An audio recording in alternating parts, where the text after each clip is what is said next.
Initiating moisture.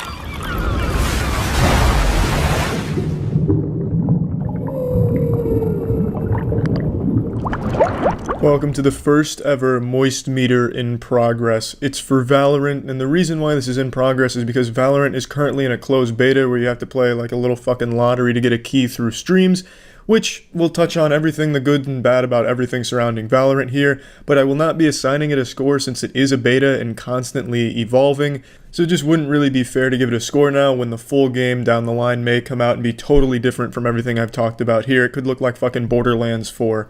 So let's just start with the obvious. The first thing people do for Valorant is write it off as just calling it uninspired and lazy because it very clearly does draw from Counter-Strike and other games like Overwatch with the hero abilities, though I'd more compare it to Paladins, but probably only 15 people play Paladins these days, so that reference doesn't really do anything to give you a comparison, but it very clearly does borrow from a lot of things and try and improve them. Yes, the idea itself isn't the most inspired, however, it's the only actual competition to Counter-Strike. Counter-Strike has had a monopoly on that entire gameplay genre for a long time now, so I don't know why people are upset that there's competition now. Competition is always great for games because it forces the game to improve, to match the competition. It's back and forth, a little dick swinging contest. It makes the games get better. If Counter-Strike never has competition, there's no incentive for them to keep listening to the community and trying to make it better. But now that there is competition, there is that incentive to keep the game growing and keep listening. So even if Valorant sucks ass in your opinion, its existence is still good if you're a Counter-Strike fan. And I wouldn't say there's anything lazy about Valorant either, other than the aesthetic, which a lot of it is placeholders, but that's my biggest complaint, is the game I think looks like asshole. Half of the guns just look like carbon copy clones of each other. It's like impossible to tell what gun's on the ground because they just look the exact same unless you bought skin packs or something. The guns are just gross looking and the environments look bad. I just really don't like the art style. It's this weird blend of Team Fortress 2 and a mobile game that it's not growing on me at all. But the gameplay is where it really shines because I think the gameplay in Valorant is extraordinary. It is so rewarding to get a kill and have that little jingle play when you get your first kill, and it just keeps ramping up into this crescendo. Let's say you get a 3K, 4K, or even an ace. By the time you get that fifth kill, it's like a full little orchestra piece hitting you. It's like in Ocarina of Time when you open a chest and you get that really rewarding jingle. You get that for every kill, so it feels great. The gunplay is extremely tight. The hitboxes are very tight. I haven't had like any issues that I can recall with hit reg or anything like that, and it's just a real joy to play. And it's Counter-Strike that is watered down. Most guns have ADS in Valorant, whereas in Counter-Strike it was only a few. So there is things here that appeal to players that are new to the genre or just not very good at it and can't get used to spray patterns. As far as the spray patterns go, there's actual RNG in there, which in Counter-Strike everything has a pattern that you can master. In Valorant, so far with the 80 or so hours I've spent, it seems really fucking hard to control the RNG that comes after about like the fifth or sixth bullet. At that point, you're just rolling the dice. There's a few things you can do to manipulate it a little bit better, but it does seem like there is just inherent RNG with the spray patterns, which I'm not too big of a fan of. I prefer in Counter-Strike where everything can be learned and mastered to the point where you are a fucking laser beam with every gun for the most part. I don't see that happening with Valorant, at least not with these RNG bullets kind of just fucking cum-shotting out occasionally during your spray. But I really think there is nothing lazy about the gameplay in Valorant. It is very clearly trying to be the best version of Counter-Strike it can be. One thing that I like more in Valorant than CSGO, probably like the only thing I'd say is better in Valorant than in CSGO, is abilities over grenades. And that maybe just be a personal bias because I spent so much time with Counter-Strike back in the day. I'm just so fucking tired of the same grenades and the same angles that you need to spend 100 hours labbing to get the right angle. And just after a while, it's just boring. I'm very fucking tired of the grenades in Counter-Strike, you know, flashing here, smoking there, and always using the same shit. In Valorant, maybe because it's just new, but the abilities feel so fresh with so much versatility, and since there's a bunch of different heroes, agents to choose from, there's a lot of different strategy that can be involved in a team comp. You can mix and match abilities to synergize with one another, and it can always be constantly changing depending on the strategies you want to run. Whereas in Counter-Strike, it is still just the static set of grenades. So I think the abilities offer a lot more fun factor, and in general, a lot more versatility just because there's so much more of it and so much different synergy with each other. That being said, not every agent ability in Valorant is created equal. A lot of them are geared towards just utility. In fact, that all of them, except for one agent, is geared towards utility, Raze. You see a lot of complaints about Raze, and rightfully so. I don't know why the fuck she's even in the game with her current kit. Every single one of her abilities does damage. She just has cluster grenades and a rocket. However, I will say in a patch note, they did address some of these things and they made the grenades better. She used to have 2, now she only has 1 that charges back if she gets 2 kills. So they do have good ways of balancing these things, and they're clearly listening, but I still don't understand the point of why everything she has does damage. The only thing I think fits her kit really well is the satchel and maybe the boombot. The other two, the grenades and the rocket, it just seems like there's no place for it in Valorant when every other ability from the agents is geared towards zone control, vision, or just general utility. But I'd be lying if I said Raze wasn't my favorite agent. She's just mindlessly fun to go in there and toss grenades all over the place, have that shit raining down doomsday over a building because the grenades cluster in the air and split apart and you can just get some cheeky kills that way. It's goofy, it's fun, but I don't think it really has a place in Valorant. That's like the only thing I'd say in the game truly feels a little broken, and they are addressing it, they are listening, which brings me to my next good thing in Valorant's favor. Riot Games has always shown a lot of support for their titles with constant updates. While they might not always get the balancing right, especially when it comes to something like League of Legends, they are constantly issuing hot fixes, patches, addressing things, and they give the games a lot of attention. That is something Valorant is going to stand to benefit from greatly. It's in closed beta right now, and they've already rolled out a patch for Raze and some other problems that were addressed. That is outstanding. That is fucking great. That's the precedent you want to set. Like, we are going to give this game a lot of attention, and we will address these problems. So that is 100% fantastic. But now let's move on to the maps. There's 3 maps in the closed beta, and I think one of them is utter dog shit. I'm talking, of course, about Split. I think Split is just a very bad map. That is my least favorite by far. Even the map with 3 sites is more fun than Split. I actually think the map with 3 sites so far hasn't been too bad, even though on paper it seems ridiculous to have a 3-site map in a game like this. It actually has been working pretty well, and I think it's mainly because of abilities giving you so many more options to hold like that. But Split is just not a fun map to play on. I think it's the weakest map of the 3, and hopefully there'll be some changes they make to it when the full game comes out, because as it currently stands, there's not a whole lot of people that defend Split as a good map because it is so one-sided.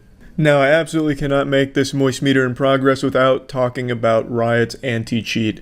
The anti-cheat has been the most controversial thing about the game, probably the biggest hang-up and biggest sore spot for most players in the world. For those that don't know, Riot's anti-cheat has kernel access to your computer. For those that don't know, that's bad. Without getting into the specifics, that's very bad. Some ordinary gamers, Mudahar, made a great video talking about it, so if you're interested in learning more about why the kernel access for the anti-cheat is a bad thing, check that out. But what I have to say about that is, yeah, it sucks. Yeah, I have nothing good to say about that. I'm sure there's other ways to maybe combat cheats, and there's nothing that proves right now that having that kernel access is making it any better than all of the other anti-cheats out there. However, I will say in my experience, I've only come across 2 hackers in this game, and in both games, the game was shut down almost immediately because it had detected a hacker. So it is detecting the hackers, but I mean, the hacks still exist. So, it remains to be seen what they do with this anti-cheat, if they maybe, change it in some way or make it less, fucking ham-fisted into your computer. I don't know, but I don't like the anti-cheat. I don't think a whole lot of people are going to say, yeah, I'm totally fine with it having kernel access, because it's not. That's just very intrusive and just way too invasive. I get why they wanted to make this incredible anti-cheat, because games like Counter-Strike get a whole lot of hacks around them, and they want it to be as competitive and tight and as honorable and honest as possible without people cheating their way to the top. But I think they went way too hard here. I mean, this anti-cheat has access to all your shit. I wouldn't be surprised if it started pulling up your SAT scores mid-game just to shame you in front of the other players, or pull up like embarrassing family photos or some shit. It has way too much control. So I guess just kind of to wrap up here, as in conclusion, I think Valorant is a lot of fun. I used to be a big Counter-Strike player a few years back, but I've totally lost interest in it and just burnt myself out on Counter-Strike. Valorant has reignited that fire in my asshole. I've been really enjoying Valorant, streaming the shit out of it, just having a whole ton of fun playing it and getting better, learning when and where to use the abilities in best ways and most creative ways of using them. It's been a really fun experience so far. It does have its problems, and like I said, I really don't like the way the game looks at all. I do get that a lot of it is just stock placeholders and shit, but even still, it doesn't look good, but it feels fucking great. It's a game that I don't think its fun factor gets conveyed through video. I think it's a game that's fun when you play, but it gets written off if you're only watching. So by having the only way you can get access to the closed beta be through watching, kind of shoots it in the foot a little bit. Yeah, it generates hype for a lot of people, but other people that aren't already a Counter-Strike, veteran, they might not see how it could be fun by just watching a stream on it, which is a bit of a shame. Hopefully they'll release an open beta so everyone can at least try it since it's free to play. And I think a lot of people will be surprised at how fun it is. It does have a lot of problems, but right now I'd say Valorant's probably the most fun shooter I've played in quite a while. I am still a big fan of Rainbow Six Siege, but I've got to say I've been having a lot more fun on Valorant recently. So again, I'm not going to be assigning a score to this since it's a beta and constantly changing, like they just rolled out a new patch. So there'll be no score. These were just the Moistcr1tikal thoughts on Valorant. And when the full game comes out, we'll do a full Moistcr1tikal talking about the entire package that they released. But for now, that's about it. So yeah. This episode was brought to you by Manscaped. Initiating moisture.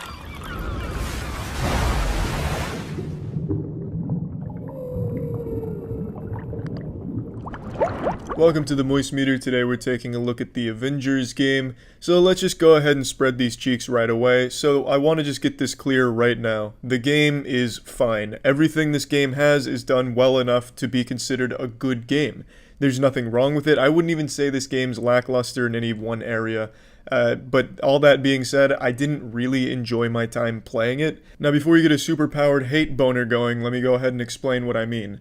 So the main thing that I found to be kind of boring was the combat. The combat is serviceable.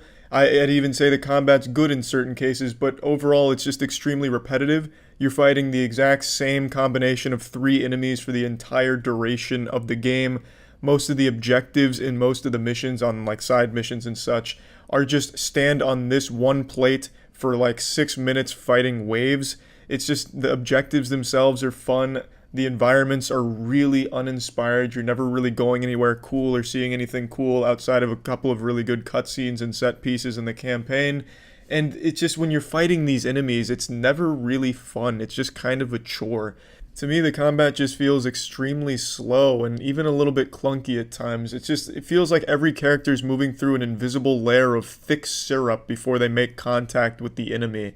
And when you do make contact, it sounds like you just hit them with a wet noodle. The sound design sounds like something out of Looney Tunes, like it's just stock sound effects. There's not like a huge impact or a real satisfying effect or anything. It just seems pretty underwhelming when you do start comboing somebody. Now there is versatility to the combat. There's a lot of ways to mix and match combos and do certain moves and stuff that do make it pretty flashy and cool at times, but overall, it really loses its fun pretty early on. There's multiple skill trees that you drop points into to unlock new moves and different abilities and different ways of approaching fights, but even when you do have almost all of these, it still feels exactly the same as it did within the first hour of gameplay. And some of the boss fights nearly put me to sleep. Like there's this fucking Warbot boss fight where you just go around slapping Vince on its 6 legs and then hitting its eye after you blow up all 6 Vince. Meanwhile, the bot doesn't really do anything. It just lets you keep slapping it around, and sometimes it'll lift a leg up like a dog trying to take a piss. It's just really boring fights. A lot of the boss fights are, at least in my opinion. And just overall, this game, it's not, like I said, the game's not bad. I would never consider this a bad game, but it is passionless. I would say that this is a very uninspired game. This feels like some executives just looked at everything popular with a younger demographic, superheroes, Anthem-style mechanics, factions, bounties like from Destiny. But let's put them all in here and kids will love it. Loot system. People love RPG. Let's throw a little primitive loot system in here. And it's all here, and it's all done well enough that it's serviceable, and it's done well enough that it works well, but it's just not fun. It just feels so underwhelming.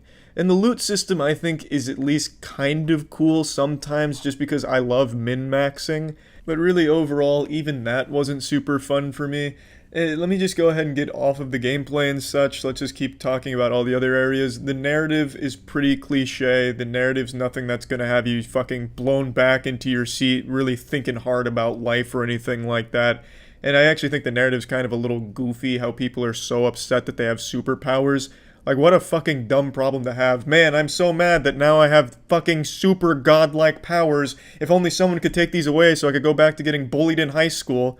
Like, that's just a real dumb thing to complain about. I feel like if people got superpowers, they wouldn't necessarily be whining about it all the time. So I didn't really like a whole lot of elements of the narrative. But it's not a bad story. It's not terrible. It's very generic, cliche tropes for superhero stories. And it's nothing terrible, you know what I mean? It's not horrible. It's just a little eye rolling, and the dialogue, the writing is like the cheesiest, most by the numbers dialogue ever written. This actually feels like the dialogue was written by an AI that watched every superhero movie ever made and then just took bits and pieces from each one, line by line, and threw it into this game.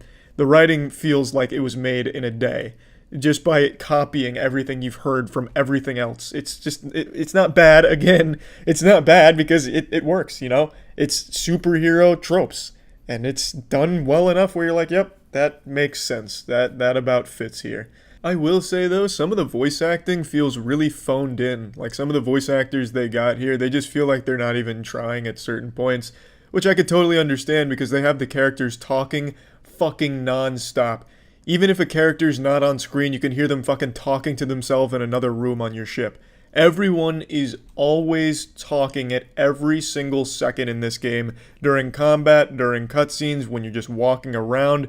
Even if a character's dead, they're still talking, like haunting you. There is constant dialogue, so I can understand why some of the voice actors may have got fatigued for some of these lines, but sometimes that'll take you right out of it. Now, there is a multiplayer component to this game, but I don't imagine anyone's going to be losing their shit over it. Is it fun to play with a friend, two superheroes just clapping ass? Yeah, but every game's fun with a friend, and this one's no special exception. This isn't something that's extraordinarily fun with your friends, because it is still doing the exact same tedious chores, but at least now you have a friend to kind of lessen the burden and the boredom of it. So I'm plugging this bad boy into the moist meter now. I'm giving Avengers a 65%. I know with everything I've said that might sound a little high to some people, but again, like I said, I think the game is very well made. I think it is a good game. It's just a game that I really didn't enjoy personally, but I can absolutely see from an objective standpoint that these things work together well enough that a lot of people probably will like it. It's just, for me, the core gameplay loop got so stale so early on, doing the same repetitious, tedious missions, and everything you unlock never really makes you any more powerful. A lot of the loot is kind of interesting, but then a lot of the perks are just pretty samey, and you never really get anything crazy going on with pretty cool builds. It's just, to me, the whole game was just kind of like the most average, okay experience I've ever had. I guarantee in a month I'll probably forget I even played this game or that this game ever even came out. It's just a forgettably average good game. It's just, I don't know, it's just the game is fine. Like, that's like the best thing I can say about it, is the game is fine. I can see a lot of people liking it, it's just I didn't enjoy it very much. I think the game could have really benefited from having a system in place similar to the Arkham series with free flow combat, where things are fucking fast and brutal and just really impactful. But again, there's really nothing negative I can say about the game. It just rode that line of just being so fine that it was just really boring to play. And yeah, that's really about it. It doesn't take a superhero to get a larger-than-life ball-shaving experience in your own home when you use Manscaped products. In particular, I'm talking about the Premium Lawnmower 3.0, the finest craftsmanship and the latest innovation when it comes to ball-shaving science. The Lawnmower 3.0 comes with advanced skin-safe technology, so you're never accidentally hurting yourself in a very sensitive area. You can find the Lawnmower 3.0 in the Perfect Package 3.0 kit, which also comes with ball toning spray as well as a nice crop reviver. Pretty much everything you could need to amp up your male grooming game. And it is just a fantastic kit that I can't recommend enough. And you also get 2 free gifts, which is a shed travel bag and a pair of anti-chafing boxer briefs. So if you're interested in trying Manscaped products, you can go to manscaped.com/moist to get 20% off and free shipping. That's manscaped.com/moist for 20% off and free shipping. So yeah. Initiating moisture.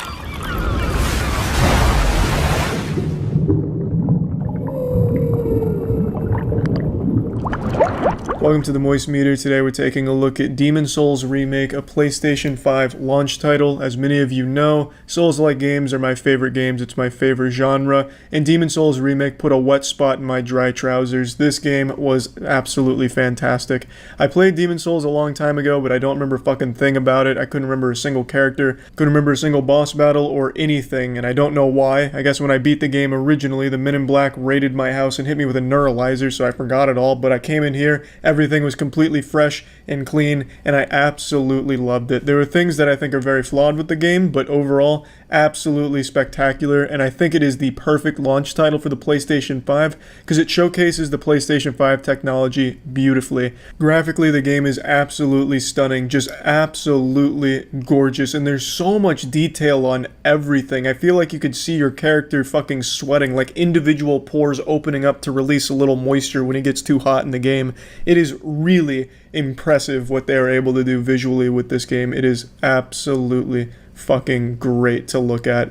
And aside from just graphical improvements with the next gen console, the controller here in this game really shines. Demon's Souls works that bad boy out nicely. As I mentioned in the PlayStation 5 Moist Meter, I thought all that haptic feedback talk, all that mumbo jumbo hocus pocus was just going to be real gimmicky and I wouldn't care. But playing through Demon's Souls, I love that shit. You know, if you swing your sword and it hits a wall, you feel it rattle in your controller, but not just that. If you hit the wall on the right side, you feel it rattle on the right side of the controller, so it's like different levels of vibration that really just immerses you in the experience and makes you feel like the character in the game. If one of those pussy archers shoots an arrow at you and it sails by your head, just narrowly missing your skull, you can hear it on the controller, just air brushing by you, and you can feel a little rumble on there on the direction that the arrow missed you on. It's really fucking cool technology, and I really thought that it shined in this game. Really, everything Demon's Souls Remake does a great job at showcasing what the PlayStation 5 is capable of. The gameplay is, of course, fantastic. From what I understand, it is one-to-one with the original Demon's Souls. Nothing has changed with anything of the bosses, the combat, the fighting, anything. The only changes are quality of life changes, aside from obviously the graphical upgrades, but everything else is completely intact. The only difference being, of course, the artistic changes, and they fix something like the duplication glitch and other like game-breaking bugs like that. Other than that, it's exactly the same as it was in the original game, which I think is a good thing because the gameplay is still super fun. It is still outstanding. There's still a lot of cool builds you can do. I understand that magic builds really rule Demon's Souls. I went with a full strength build using the Dragon Bone Smasher, which is basically just Demon's Souls' version of the Moby huge 3-foot dildo, so I was slinging that meat around, and that was a lot of fun. The game was very difficult in the beginning because I chose an extremely hard path. I went from Zone 1 right into Flame Lurker path, and using blunt weapons and just caveman clubs and shit, playing as Officer Greg, my character, in that zone is a nightmare because everything resists that kind of damage. So, I mean, it was fucking tough, but the struggle was worth it because when I finally did beat Flame Lurker, it felt incredible. It took me somewhere in the realm of 15 or 20 tries, and I finally got it in a run with the Crushed Great Axe. It took me 76 hits and like a full 15-20 minute slugfest, blood, tits, and cum everywhere, 20 minutes, full focus, 76 hits to finally beat the Flame Lurker, and it was a triumphant moment. I just felt on top of the world. The game was just so fun. And it wasn't a hard game after that. Like, once I beat Flame Lurker, it never really got to that level of difficulty again, because then I just started steamrolling with the Dragon Bone Smasher, but it was extremely fun. I love the gameplay. Absolutely love it.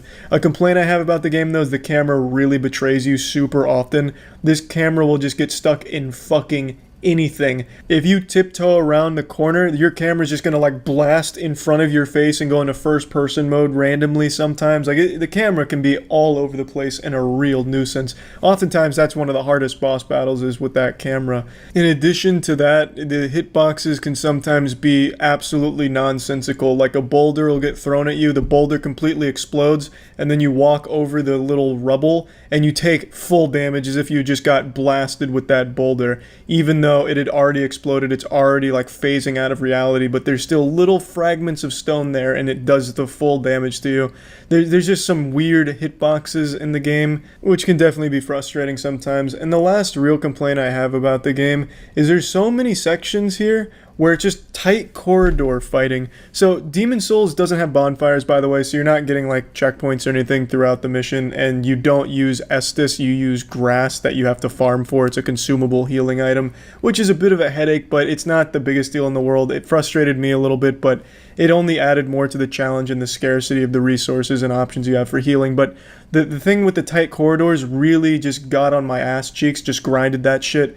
Because there's so many fights that take place in these tight ass corners, and I'm slinging around like a 90-pound fucking dragon bone smasher, so I'm constantly hitting the side of the environment, and I only have one option, which is using my heavy attack, which is vertical, and I'll still hit the side without hitting the enemy. Like, I don't know why there's just so many fights that take place in these super tight corridors, like you're just squeezed in this little box, this little hallway, and you fight like 9 enemies. That was frustrating, just how frequently I found myself in those tight spaces. And you don't really have an option in a lot of them. Like, you'll go up a long fucking staircase and you'll fight like Wizard Squidward, and you have to fight him in that like tight space with no other options of leading him elsewhere or anything like that. So just sometimes that would be a big frustrating like headache, having to fight in those kind of situations. But other than that, those are like not major complaints. It didn't really detract from my overall enjoyment of the game. I still absolutely loved every minute of the game. Plugging Demon's Souls Remake into the Moistcr, I'm giving this a 90%. I think it is a fantastic game and the perfect launch title for the PlayStation 5, really. And if I had to put Demon's Souls Remake on a tier list for the Souls-like games, my favorite is still Bloodborne, second place is Dark Souls 1. I'd actually put Demon's Souls Remake at third place. I enjoyed everything about the experience. It's, you know, there's of course the headaches there, but overall, I mean, I absolutely loved it. And then after Demon's Souls would be Dark Souls 3 and then Dark Souls 2 for me. It was just a really good experience. One of the easier Souls games, actually I'd probably say it's the easiest Souls game, but still one of the most fun. That's about it. So yeah. Initiating moisture.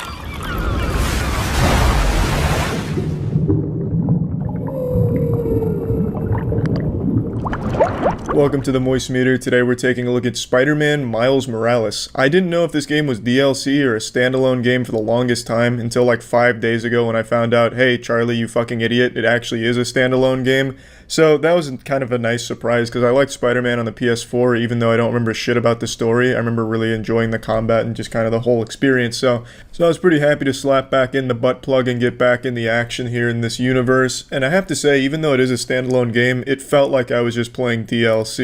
It's an extremely short game. It took me 5.5 hours to beat it start to finish with a couple of breaks in there, and I did like 5 or 6 side missions, which isn't a ton, but it's not like I only beeline the story, and it was really short. Granted, this isn't a full price game, it's $50, but even still, $50 for the amount of content you get here seems pretty steep. Like, it really does feel like DLC. I remember when this got announced, all the gaming outlets were like, hey people, don't fucking get too high of expectations. This is DLC, it's not a standalone. And then it turns out it is actually a standalone. So, I mean, it was confusing with the launch, but it really does feel like it was meant to be DLC. I don't know how all the other side missions went because I only did 5 or 6, but they were really uninteresting. Pretty much all of the side missions were go around the city and listen to sounds to finish a mixtape, go around the city to collect these time capsules, go around the city to fetch this, fetch that, or do these challenges around the city. Like, really boring, uninteresting side content. The only actual meat was the main story, like the main narrative moments. And the city did feel alive though. There were times where like, hey, there's a helicopter gone loose, it's been hacked by some bad guys, I have to go re-hack it and get it back under control, shit like that, which is cool because it makes the city feel alive. But other than that, it's just really boring side objectives to do. So you're not really going to spend too much time doing that, I imagine, unless you're trying to help yourself fall asleep at night. You'll probably just stick on the main story, which there isn't a lot of because it's so short. And I think the length of the story really hurts its narrative. I don't think the game is poorly written. I don't think the characters are poorly written or anything. But because it's so short, everything goes at a breakneck pace. Like, it'll rip your titties off with how quickly this game is moving around. Like, 1 second you're friends with someone, and then 30 seconds later in the next scene, they're threatening to just rip your fucking face off. They're threatening to murder you. And there's really no build up to that. You never have that emotional investment. For example, when you're faced with a new villain, you're like, oh, who's behind this mask? And then in the next scene, it shows you instantly who's behind that mask. You don't even have 10 minutes to think about it. It just immediately tells you everything and shows you everything because the game is just moving so quick. because it's a very short game, and I think it really suffers because of that. When there's supposed to be emotional moments in the story, they don't really feel impactful. They don't feel like they have any weight because you didn't really get to grow with the characters or see them together, interact with them or anything. It's all just super abrupt. And I don't think it's because of bad writing or anything like that or a shitty script. I really do think it's just because it's such a compact game that they tried to put so much into it that they couldn't quite get all the marks they needed to build up to these things and make them feel important.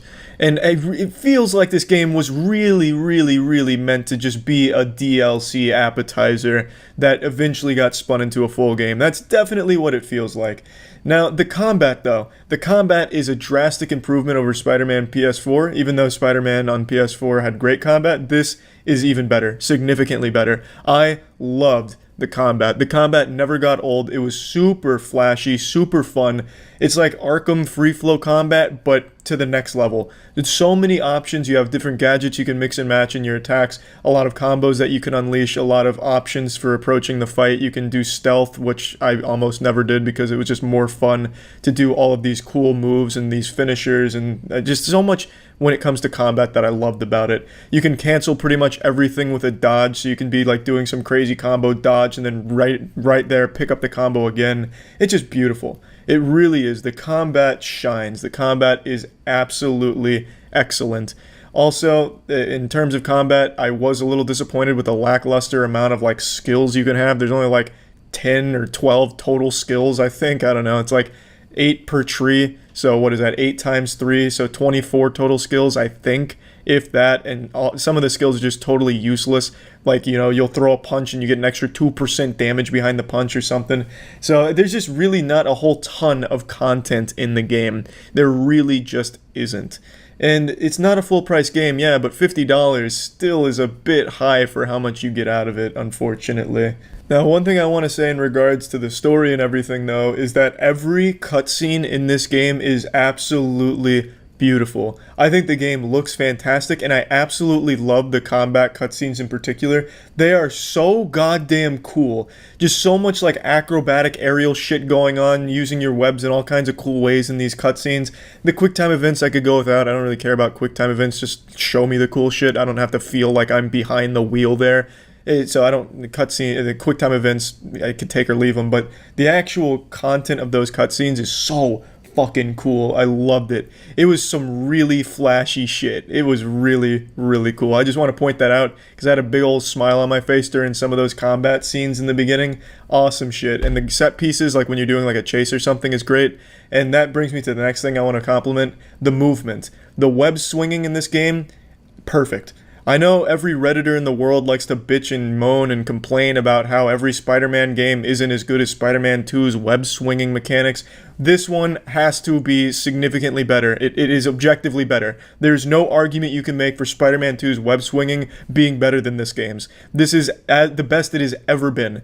Moving around the city is so fun, and it is just probably one of the best parts. Like, you never really want to do fast travel in this game. You're always just going to want to swing there because it's just enjoyable. It's just so carefree. You can do little stunts and tricks in the air, and it's just really nice. I really, really loved it. I loved just getting around this city. I absolutely can't praise that enough. They did a great job with that, and I don't think anyone will be disappointed in that area. There's just no way, because I think it's perfect. This is exactly how the web swinging should be. If they do more Spider-Man games in the future, they just need to copy and paste what they did in this one, because it just works so well. I absolutely loved it. There's a lot I like about the game, and the things I don't like, I really do think are just because the game is so expensive for so little content. It does feel like this was meant to be like a $20 DLC for Spider-Man on the PS4, and they stretched it to a full-price game at a standalone, which doesn't make a whole lot of sense to me. I still think the game is good, and the combat is definitely a lot of fun, and even the puzzles are kind of fun too. They're not the most complicated and most thought-provoking puzzles in the world, but they're pretty enjoyable too, just to solve little things with your webs. But the game is just pretty dry in terms of content for $50. At $20, I'd say, yeah, this is definitely something you'd want to pick up, but 50 I think is a little steep for how much is actually in the game. So plugging Spider-Man Miles Morales into the moist meter, I'm giving this bad boy a 70%. I enjoyed my time with it. It was a very short experience. I don't want to revisit for the side quests because everything I saw was just a bunch of fetch quests, which isn't super interesting to me. I think that was put in there just for padding, so I'm not going to really go back for that. And yeah, overall, it was good though. I did like it, and that's about it. So yeah.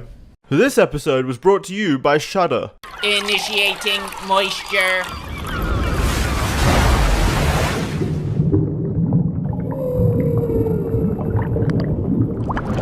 Welcome to the Moist Meter. Today we're taking a look at Cyberpunk 2077, the most hyped video game I've ever seen. The hype for this game would have you believe that it was going to change gaming forever. Even before anyone ever picked up the game, they were talking about how it was going to usher in an era of peace and progress for the human species and revolutionize our medical industry in the real world and give us wetter dreams. The hype for this game was an absolute curse for the final product. No matter what CD Projekt Red delivered, it could be the best video game ever made. It was still going to disappoint people who put these incredible, unrealistic expectations on it. But now that the game is finally out, the question begs to be asked, does it live up to the hype? Has gaming truly evolved? Have we entered this new, enlightened era for our species thanks to Cyberpunk 2077? God bless Cyberpunk 2077? The answer is no. This game never stood a chance at reaching those expectations, but that's not to say the game is bad. In fact, it's a good game. I'd even go as far as to call it a very good game. But there's a lot of problems with it, the biggest of course being its performance. I have to talk about that right away. This game is borderline unplayable on PlayStation 4 and just consoles in general. It barely gets above 20 FPS. The bugs are outrageous, not just goofy bugs, but actual game-breaking ones where missions will just not work and you'll have to go through hoops to try and make the game fucking function. It is a disaster in terms of its performance. It is the buggiest game I have ever played at launch, aside from something like the Culling 2, but that's not really fair because you can't call the Culling 2 a buggy game considering the only glitch that game had was the fact that nobody bought it so the games couldn't start. It wasn't really a performance thing, just no one wanted that piece of shit.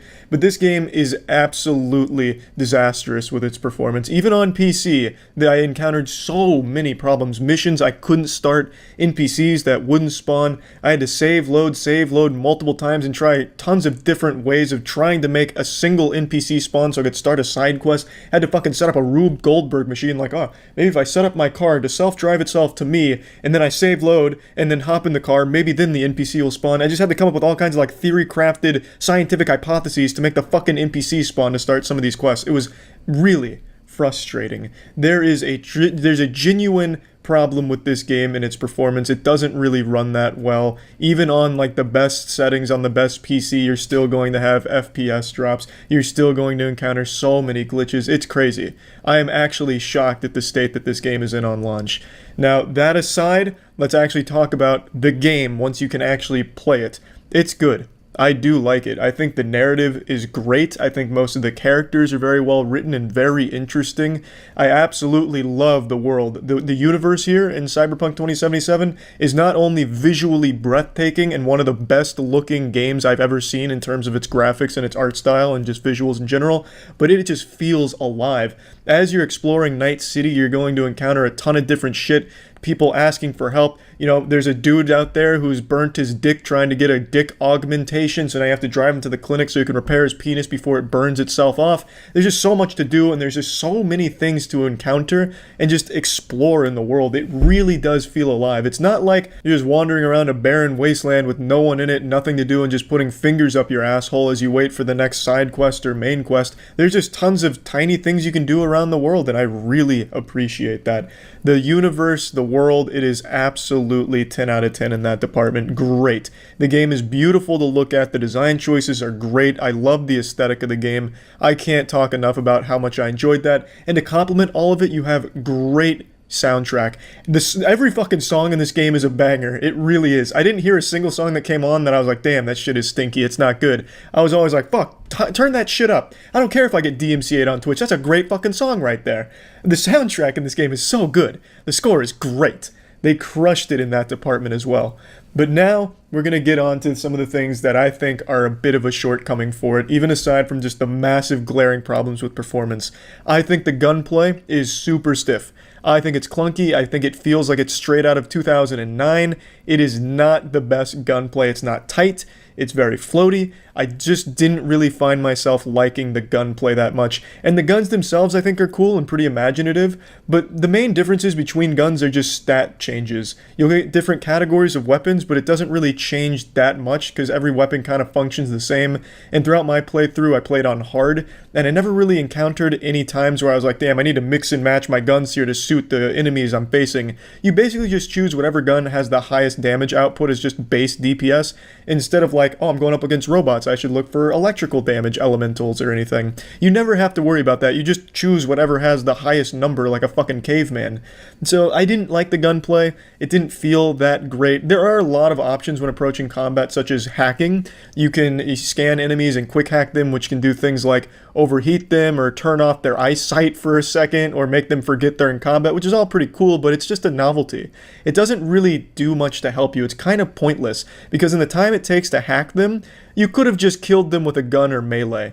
I spent the majority of the game going through a melee build. I went for max coolness. There's a lot of perks and a lot of attribute points that you allocate in the game, and I went for the coolness category, which involves stealth and something called cold-blooded, which is passives that you stack up to give you other bonuses. I didn't really use stealth. Stealth was pretty boring, but the cold-blooded was pretty cool, and it worked really well with my melee build, so I went through the whole game just going absolutely just straight fucking wild on him. I had an electric baton and I just started one-shotting some of the big bosses towards the end and just bending cheeks over and putting both fists in their asshole. Melee build was pretty fucking great, and coupling my good weapons and good perks with good cyberware augments. Cyberware is another thing that you can be upgrading your character with, which is things that you'll find out in the world and from Ripper docs where you can add them to your character. That'll give you things like a double jump if you put that on your legs. It can give you other things like gorilla arms and mono wire, all kinds of different things that kind of change the way your character plays.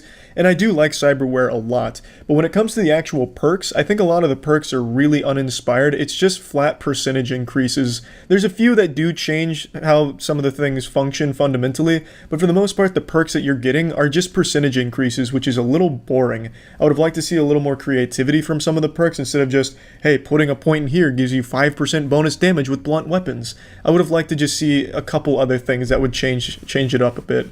But there's so many things you can put points into. I understand that would just be also unrealistic to ask of them, so it's not a huge complaint, just a little nitpick there.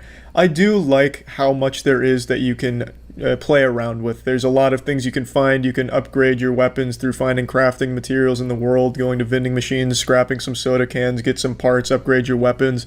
Like, you're going to be doing a lot of min-maxing if you care about a really great build and just being overpowered fucking badass, traveling the night city. There's a lot you can do to min-max, and I like that. But again, I still do feel like the actual gameplay with guns and even melee to a certain extent is just very stiff and a bit outdated. And you're going to encounter glitches when doing that. Oftentimes when running my melee build, I'd run into a glitch where I'd beat someone to death and just absolutely club the shit out of them, clobber them, give them the old whopperoony, and then I can't sprint for the rest of the mission. I'd have to like force load a save in order to get the ability to sprint back, and it was just a real headache. Things that are out of your control and just bugs that really shouldn't be here. Also, sticking in terms of gameplay here, the AI is sometimes godlike in this omniscient super being that's able to know exactly where you are and just smell your farts from across the map and hunt you down like a rabid animal. They'll be shooting you through cover, curving bullets around the pillar that you're hiding behind and just popping a full round in your dick hole without you even being able to see them. And then some other times, the AI is the dumbest shit you've ever seen in the world, where you have to wonder, is the game even working anymore? The AI will be looking right at you while you're crouched. You can be in front of them, touching their shins, giving them a back massage, and they won't be alerted to your presence. So the AI is just really inconsistent with its difficulty. Again, I stayed on hard the whole game, and it was never really that challenging to begin with, but sometimes you'd have moments where you're just getting one shot from someone that you never saw, and they're using like a fucking slingshot or like shooting spitballs out of a straw, and they're one-shotting you at full health. And then other times you can take 1,000,000 bullets because they're like stormtroopers and can't hit you, or they just don't even fucking see you because they're just standing there on patrol with their eyes closed. It was just all over the place with its difficulty. So the gameplay really is probably one of the weakest parts about the game, of course, putting aside performance issues. Now, let's talk about the length of the game, because I see that being a complaint for a lot of people. 8 years for only 15-20 hours, ridiculous shit like that. The main missions, I finished the game in roughly 30-ish hours in total, and I did quite a few side missions, but I'd say the main missions probably did take me around like 18 hours or something like that. And the main missions were very good. It's a lot of dialogue, and for a lot of people that's a big turnoff all of a sudden, or at least they pretend it is. I remember when everyone was losing their fucking minds over how perfect Red Dead Redemption 2 is, and I'd say that had far more scenes of just dialogue than this game has. So I don't know why that's a complaint all of a sudden, but keep in mind, yes, the main missions have a lot of dialogue, it's a lot of exposition, but I think it's all good. I think it's all well written. When it's not glitching out, because oftentimes during these fucking cutscenes and during the dialogue, you'll have people shouting a million lines at you because the dialogue's overlapping, so you have 9 conversations going when you're trying to get the fucking narrative fed to you, so you have no idea what's going on, so you have to reload in order to get the actual lines delivered at the right time, as opposed to 9 lines overlapping. So, but again, that's just another fucking bug in this game that happens way too often. When you're actually getting the narrative, though, I think it's good, it's well written, it's engaging, the story's good, the plot's nice, and the ending that I got, I thought it was a happy ending. I got a very happy ending, but it was a bit weak. There were a lot of things that were unresolved, and from what I saw of the other endings, none of the endings are all that great. Which isn't the biggest deal in the world, because the whole journey there is good, and I really liked it, especially Johnny Silverhand, and I see a lot of people calling out Keanu Reeves' acting, and admittedly, a lot of times it is flat. Like when he's supposed to be angry, he doesn't really sound angry, but it's Keanu Reeves, and I think it's still a very good performance for the most part, because it makes you care about the character, and I just like Keanu Reeves. I can't say anything fucking bad about Keanu Reeves. I still liked it, and Johnny Silverhand still is a cool character, but anyway, I keep getting off topic. The narrative is good. The main missions are good, but mostly dialogue. You will be just mainly experiencing dialogue when doing main missions, and yes, there is about 18 hours worth. The real meat of the game comes from the side quests and the side jobs and all the other missions that aren't with the main. This is where most of your character development is going to happen. This is where most of your bonding with the characters is going to happen. And this is also where some things can play into the ending. For example, I did a side quest line that allowed me to access some certain things in the ending that I wouldn't have been able to otherwise. So I think the side missions are probably the best part of the game. I found those to be extremely high quality, very interesting, and really got me to understand more about this very interesting cast of characters. So I think the side quests are spectacular, and there's a lot more action in those. It isn't just shooting once every 30 minutes in between dialogue. There's a lot more going on in the side quest than I'd say go on in the main quest in terms of action and shit. But I don't think it's a short game. I don't know why people are criticizing it. There's so much content here. There's a lot of meat in here. And especially if you care about min-maxing, there's so many cyberware augments and perks that you're going to want to access and points you want to put in certain places. Like, there's a lot. There is a lot of juice in this juice box. So I don't know where everyone's saying 8 years for like no content. I don't know where that's coming from. They clearly haven't played it or didn't really care to, actually play most of it. They just beelined the main story and did it on easy mode, game journalist mode, because it is not a short game. It really isn't. And overall, I'd say it is a good game, but I wouldn't call this a great game. I enjoyed my time with it. I didn't have crazy expectations of it going in. This is right around what I was expecting, so I was happy. In fact, this is better than I was expecting, so I was pleasantly surprised, to be honest. So plugging Cyberpunk 2077 in the Moistcr1tikal, I would be giving this game an 80%, but I genuinely just can't justify it being that high when it's in this broken of a state. So I'm going to have to give this game a 70, because there is actual game-breaking problems with it. It is borderline unplayable on some consoles. Like, that's not acceptable. They should have put this baby back in the oven and given it more time to cook. Should have marinated a bit longer to iron out the bugs. I know everyone hates delays and people fucking called in sick to work for a month just to play it, but they should have fucking delayed it again, because there's a lot of glaring issues with this game. So I think a 70% is right in line with what it deserves in its current state. Hopefully all those problems will get solved down the line, because I do think it is a good game that I do think a lot of people would like if they weren't getting so frustrated with all of the broken parts of it.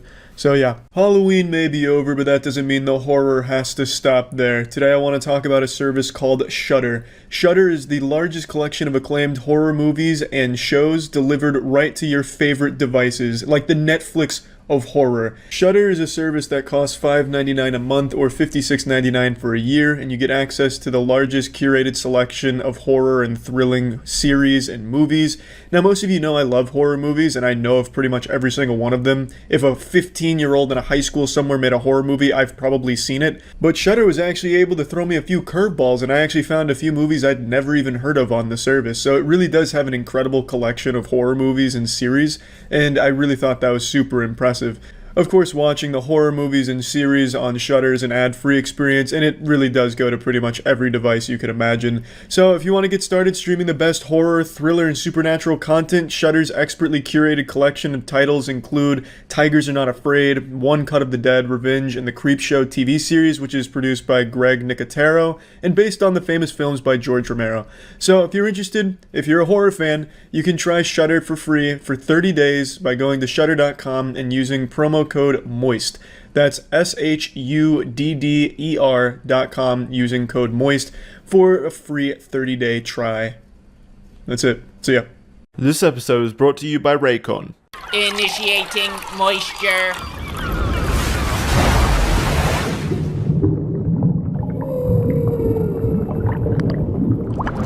Welcome to the Moist Meter. Today we're taking a look at the new Yakuza game, Yakuza Like a Dragon.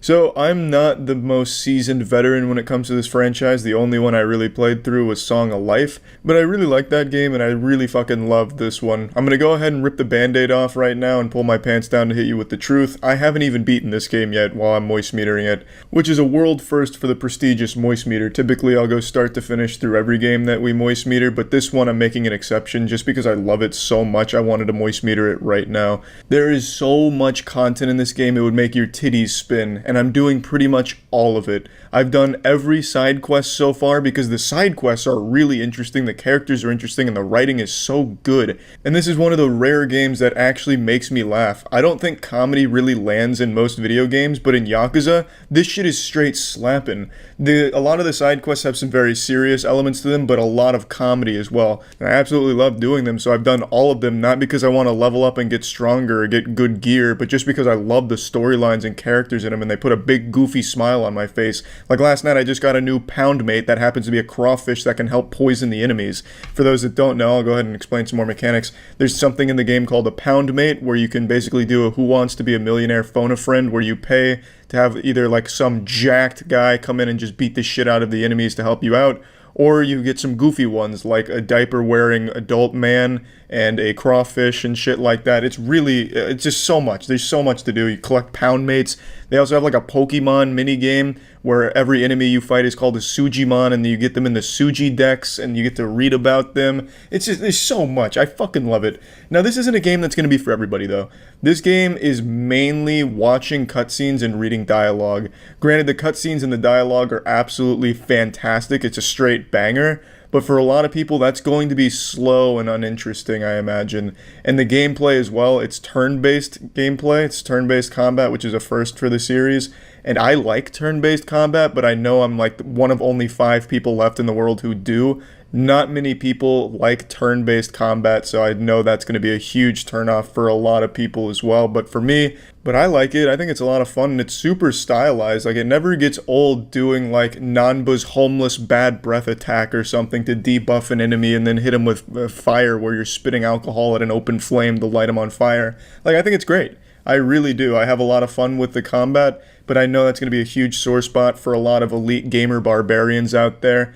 And I understand that, but I've always liked turn-based combat, and I think it's done well in this game. And there's a lot of depth to it as well, even outside of just like gear upgrades and shit like that, min-maxing your build. There's a lot that you can do with the characters with something called jobs, where you can pretty much fundamentally change how they function in battle. So let's say you want to take Ichiban from a baseball bat-wielding madman to a breakdancing demon. You can change him from hero to breaker, where then he becomes a breakdancer who all of his attacks do breakdancing things and do buffs and shit. It's just, there's a lot of depth to the combat so far, and I'm sure it's only going to get deeper as I continue to get deeper inside of this beautiful butthole of Yakuza Like a Dragon. I love the game. Like, I really do. I have zero complaints about it. I know it's not a game for everybody, I get that, but I am absolutely enjoying the shit out of it. And I love the story. You play as Ichiban, a well-meaning 42-year-old virgin, former Yakuza, who, after having some unfortunate events transpire, finds himself excommunicated from the Yakuza and homeless. And it's all about him making homeless friends and rising back to the top to try and become the hero he's always wanted to be. At least that's the story so far, and I love it. Every character that's introduced is great. Every fucking cutscene that comes on is great. I will say the game's not the best looking. I don't think the cutscenes are going to blow you away with their graphical fidelity and visuals, but they are just so stylized and so fun to watch that I don't think anyone's going to have a huge issue with that. But it's probably worth noting. The only actual complaint I have about this game is going from point A to point B in the world is sometimes extremely tedious because there's so many Sujimon random encounters that you'll fight. So you'll just be walking down a street and you'll get one encounter with two homeless people, you beat the shit out of them, then you walk 2 more steps, and then all of a sudden you're getting attacked by a streaker who's flashing his dick and ass in your face and you have to fight him. And then you take 2 more steps and then there's a whole mob of people that were sunbathing and punks that you have to fight through. It's just you get so many encounters. And yeah, you can run away from them, but it's still time consuming and still becomes a bit of a headache because it's just trash mobs that don't even really give you a good reward for just blasting through them. So I just think and I'm sure there's ways to get around it with like a rappel or something, but just right now, that's the only sore spot I have, which isn't even really a big complaint because the combat is still fun. It's just there's so many fucking random encounters, it gets a little wacky. Now I'm playing the English dub version, which is going to make a lot of people vomit because I know that there's that superiority complex from the English sub elitists, but I think the dub is great. It's the perfect blend of good voice acting and goofiness. I think the English dub is absolutely fantastic. There's nothing wrong with it at all. But I imagine, yeah, maybe English subs is better, but still, I'm having a good time with the dub. So I'm going to go ahead and plug this into the moist meter now. I'm giving Yakuza Like a Dragon a clean 90%. I really like it. I don't have any complaints about it. I know there's a lot of things about this game that a lot of people won't like, but shit, I fucking love it so far. Every little crevice of this game I'm exploring, I'm putting my finger in every possible orifice of this game's universe. I love everything about it. I really do. No real complaints, but it is a game that's not going to be for everybody. It is a slow burn. There's a lot of times where you're probably just listening to dialogue for upwards of 30 minutes or more.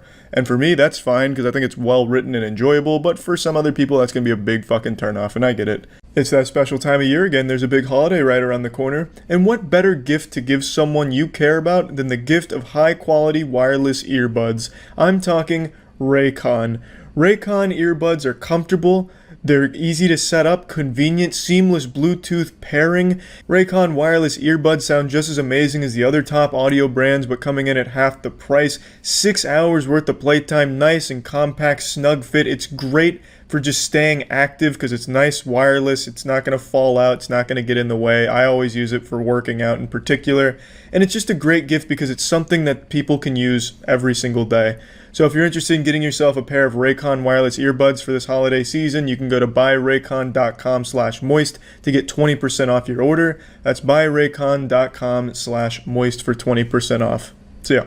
Initiating moisture.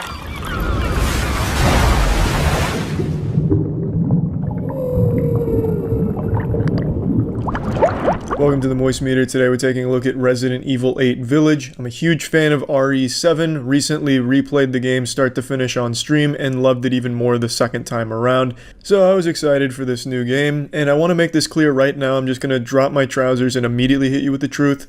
This is not a horror game. This is really nothing like what you saw in Resident Evil 7. This is an action thriller with an emphasis on action.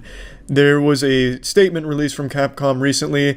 This is not me putting words into their ass. I am telling you what they said. They said that Resident Evil 7 was too scary, so they didn't want this game to be very scary. And they absolutely succeeded there, because there is almost no attempts to build tension or really anything of that nature. It is high-octane, nuts-to-butts action from start to finish. And different people are obviously going to have different tastes. A lot of people said that this is their favorite Resident Evil game because it's so action-oriented. For me personally, I like the game, but I much preferred the approach Resident Evil 7 took. I really enjoyed that one far more than this one, but this isn't a bad game by any means. This game is very clearly not trying to be a horror game, which is fine. However, I do need to bring something up, and this will be a minor spoiler, like a very minor one. There's one section in the game that everybody points out during the stream. Everyone was screaming it, Charlie, you're so fucking wrong. This is absolutely a horror game. You just haven't gotten to Dollhouse yet. And then I finally get to Dollhouse, and I'm there just fucking arms in the air wondering where the scary is. It's like I had ordered an action game with a side of horror, and they forgot my side. It was not scary. It is very different from all the other sections because it does take a different approach. It dials back the action and puts the focus more on slowly exploring and puzzle solving, which is fine. It's not like I hated it, but it was probably the weakest part of the game. It didn't have any horror, unless of course you have a fear of babies, which I guess a lot of gamers do, or a fear of a few dolls at the end of it. Like, for me, I don't understand why people thought it was so scary, but obviously people are going to feel differently about it. I wanted to point that out because it's the only section in the game that's different from all the others where it's all about action. In that one section, it does try a little bit to unnerve you. I just didn't think it worked even a little bit. And I wanted to get that out right now because I already know there were people typing in the comments he must have skipped Dollhouse or forgot Dollhouse or something. No, I didn't forget it. It just wasn't fucking scary. Resident Evil 8's scariest moment is Resident Evil 7's weakest moment. It's just, it wasn't that great in my opinion. I just wanted to get that out right now. Now, I do want to focus on the good things about the game because overall, I very much enjoyed my time with it. I think the game is absolutely beautiful. Visually, I love the design of the world. I love this whole gothic approach, and I really love Lady D. Most of the characters I thought kind of fell flat except for Lady D. And everything about the entire opening section, like really the first 25% of the game, maybe, where you are in Lady D's castle and her domain, you're learning about her and everyone in that area without any spoilers, of course. I'm not going to give anything away, but you're learning about interesting characters and you're exploring a very interesting setting in the castle. And that is when the game is at its best. Lady D is obviously the poster child of this game, but Lady D is a very much sideline character. She is not front and center. She does not have a big role to play in this game. It's extremely misleading if you're going into this expecting her to be like a big part of it. She's absolutely not, but she is the best part of it. Her entire section, best moments of the game by far. From there, it doesn't really reach that same level of quality. Not that the other sections are bad, but it just gets a bit weaker, and then towards the end it is just all about putting a ton of enemies in a small room and making you fight, which I didn't like all that much. The gameplay is not bad. It's a little clunky, but not horrible or anything. Definitely playable, and it is enjoyable. But when you've killed like your millionth zombie after they've eaten 20 bullets to the skull, you just can't help but roll your eyes the next time you have to do it 10 seconds from the last one. It's such a huge emphasis on shoot, shoot, shoot, shoot, and that's it for most of the gameplay loop. There's not many puzzles to solve. There's really none of that. It's mainly just about collecting things and then bringing them back to the original spot. And throughout that, you're just fighting. However, in Lady D's area, it was really well done where there was a blend of fighting and just genuine exploring of an interesting area. Everything else wasn't really like that. I just really can't praise the Lady D section enough, and I know that's why they focus so much on that in the marketing and the demos, because that is absolutely the strongest part of Resident Evil 8 Village, is everything involving her in that entire section. Now, I do want to talk about the story. Overall, I thought the story was kind of weak. Not bad. I don't think the story was terrible, at least not until you get towards the end. Again, no spoilers, but Jesus Christ, does everything get real fucking messy. But I didn't think the story was bad, you know? It's a very simple premise, and you're learning a lot of things about some goofy characters, but some of them are pretty interesting, like Lady D. I can't stop bringing her name up because she's really the highlight of the game for me. She's definitely the most interesting, but there are other characters that you do want to learn more about, and whether or not you do learn about them, I won't spoil, but, you know, you might not. And that's okay, I guess, because I do like the design of them and their own little areas, which is good. There's a lot to explore, there's a lot to find, which is nice. But I just really think the writing in this game is laughable at times, especially in the beginning and at the end. The dialogue is so incredibly goofy. This is not a minor spoiler, this was in the demo. When a character dies in front of Ethan, Ethan says, "Oh no, why does everyone keep dying on me?" As if he was delivering it in a Tommy Wiseau movie. "Oh, hi Mark, why is everyone dying on me?" Like, it's so bad. Some of the lines are so incredibly bad, and Ethan in this game is such an unlikable, wet fart of a character. He makes the dumbest decisions. He's just not a good character. He is really not good at all in this game. They did Ethan dirty here. Ethan is a hard character to root for. So definitely come into this game and expect some really eye-rollingly awful dialogue. Like, not even like charmingly cheesy, just like bafflingly dumb that makes you question what the fuck you're even playing. And during the stream, a lot of people were criticizing the voice acting, but I truly don't think it's voice acting that was the problem here. I really think it was the script, because again, the dialogue at points is just super bad. Like, edgy 12-year-old edgy, like I'm 12 and this is what I think is edgy kind of shit. Not even like edgy, just like a child's version of what they think is edgy. Like, for example, when I catch you, I'm gonna rip out your intestines and wear them over my mouth like a mustache. Like dumb lines like that.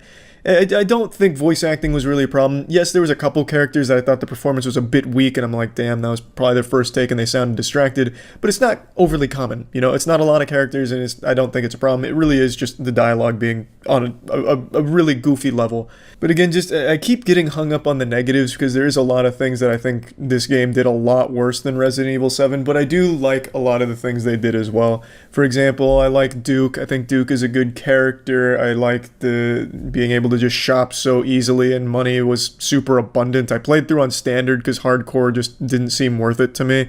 Everything's just a real bullet sponge on hardcore from what I've seen. So I did standard. Money wasn't a problem. I was able to buy things and feel like a badass for most of the game, at least until Ethan would say something stupid.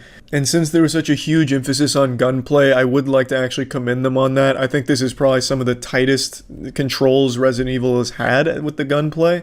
You're able to switch weapons super quickly, able to, take pop shots, run around, strafe a little bit.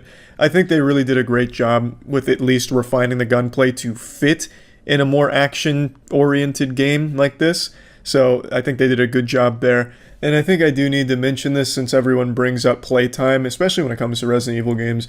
The game took me 7 hours and 10 minutes to complete. I'm totally fine with the runtime of this game. I don't think it overstays its welcome. Like I said, I had an overall fun time, a positive experience with the game. Obviously, I pointed out a lot of things that I think weren't great, but that doesn't mean that it made the experience miserable or anything. I enjoyed it, and I think 7 hours was really the perfect length of time to stay in this universe. And I do like the setting, and I like everything about where it takes place and some of the things that happen. So I did enjoy it, and it never really dragged. This was extremely intense from start to finish. It's just constant action. The pacing is breakneck, and for a lot of people, they love that. I enjoyed it. I still prefer Resident Evil 7, but I totally see why people would prefer this approach to Resident Evil over a slower one like 7. Overall, though, let's just plug this into the moist meter. I'm giving Resident Evil 8 a 75%. I think it's good, it's fun. I wasn't super disappointed or anything. I did enjoy my time with it, and yeah, that's about it. Now it's time to talk about Surfshark VPN. Having a VPN in this day and age is extremely important, just for general safety, privacy, good practice. There's no reason to be sharing your data with companies or prying eyes. There's just absolutely no reason for it. We're not cavemen. We have the technology to stay safe around the internet, and Surfshark VPN offers a very strong VPN to help with that. They have numerous features that are extremely helpful, such as the whitelister, which allows specific apps and websites to bypass the VPN, which is great for mobile banking. They also allow you to connect Surfshark VPN to unlimited devices, so you can use this on pretty much everything that you could imagine and protect as many devices as you'd like all at once. And then, of course, there's the ability to hide your IP, which is extremely important because why bother sharing your IP when you don't have to? If you're interested in trying Surfshark VPN and being safer online, you can go to surfshark.deals/penguin. Use code PENGUIN for 83% off of a 2-year plan and 3 extra months for free. Or just click the link in the description below. It's code PENGUIN at surfshark.deals/penguin, and you get 83% off a 2-year plan and 3 months for free. Initiating moisture.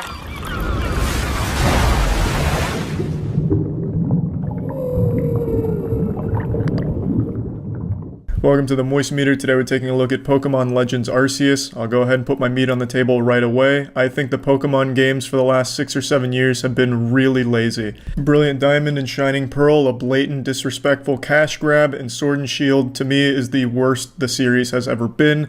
I was, however, very excited for this game because for the first time in what feels like 20 years, Game Freak has finally tried something different with the Pokemon formula. They didn't just go into the office, hit Control-C, Control-V, copy and paste like they have been. They finally did try to, at the very least, change it up a bit, and I very much appreciate that. However, with that being said, this game has a lot of glaring issues and problems that hold it back from being a great game.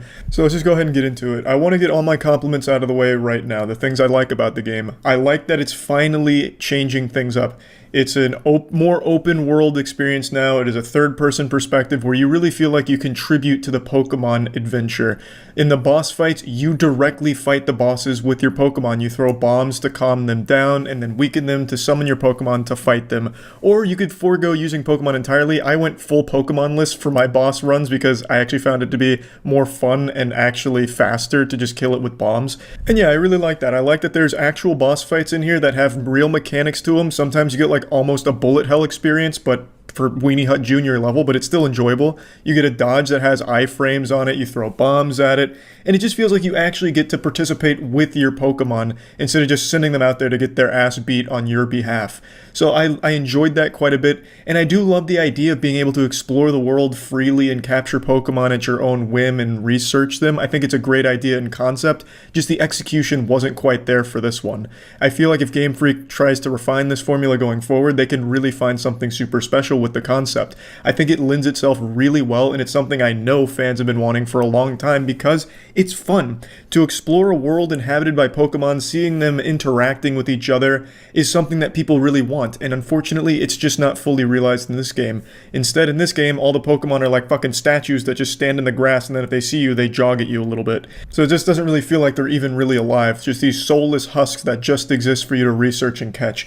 But the idea is there. This is supposed to be compliments, and I already just fucking tossed in a complaint. My apologies for that, but I really do love the concept of this game, and I know if they don't just abandon this formula, they can make something truly special out of it going forward. There's also a lot of quality of life changes they added to this game that I think really improve the overall experience, such as being able to change moves on the fly, being able to go to camps to craft and create new Pokeballs, and everything's just a lot more streamlined, and it makes the experience more fast-paced when you actually get out to things. So you're not spending a whole lot of time like forgetting moves or anything, you just change them whenever you really want to back at a camp. And you can even learn some other moves from a trainer. I also do love the addition of the strong versus agile style, which switches up the both power of an attack if you go strong, as well as the speed of an attack if you go agile, and it changes up the order and the strategy. So yeah, overall, I feel like they added a lot of things here that really made the game better. It's not fully fleshed out. So let's go ahead and get into the complaints now, the things that are, I think, objectively wrong with this game that even the most diehard of fans will agree with me on. The open world, while great in theory, is extremely bland and empty in this game. It looks like this is the Pokemon world after it just experienced 3 nuclear winters. Everything is so barren and lifeless. The Pokemon that inhabit it, you can only ever see like 3 at any given time because the draw distance is such dog shit, and all they do is stand there waiting for you to throw a Pokeball at them or ask them to battle with you. It really feels like I'm playing Fallout Pokemon Edition. It is just so empty and dead. In the art direction, this is of course what everyone critiques. It's bad because the game just doesn't look good. Yes, I understand it's a Nintendo Switch. It's silly to expect like next-gen graphics, fucking 4K, ultra chakra vibrating, surround sound, visuals that'll melt your goddamn eyes and make you come. I get that you can't expect that from the Switch because it even struggles to play fucking mobile games half the time. But there is so much you can do with good art direction if they only tried. Look at Breath of the Wild. Breath of the Wild is a beautiful game, and it's because of how much time and effort they put into the visuals of it with its art. Not necessarily like incredible graphic fidelity and using state-of-the-art NASA computer chips to make the graphics really fucking sing to your soul. They just used really smart, clever art direction, art style. Pokemon Legends of Arceus, it feels like they're using Unity stock assets half the time. Like, just look at the water. The water in this game is worse than Nintendo 64 water. They didn't try at all. And the lava, when you do get to the point where you go to a volcano, I guess spoiler alert, the lava, like, moves sometimes. Like, most of the time when it's supposed to be, like, flowing lava down the volcano, it just stops, and it just stays there. It's like they're using JPEGs that they're moving around in Photoshop.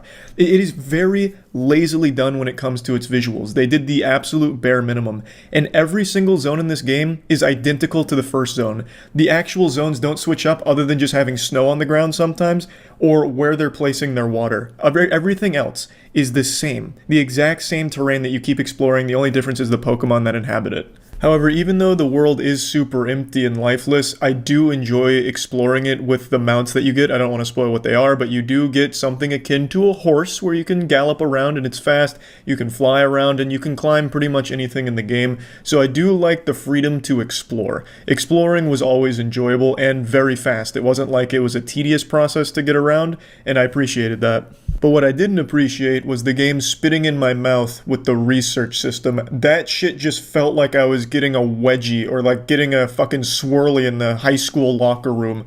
I hated it. It was fucking grueling. And you have to get a certain amount of stars in the research system to progress the main story.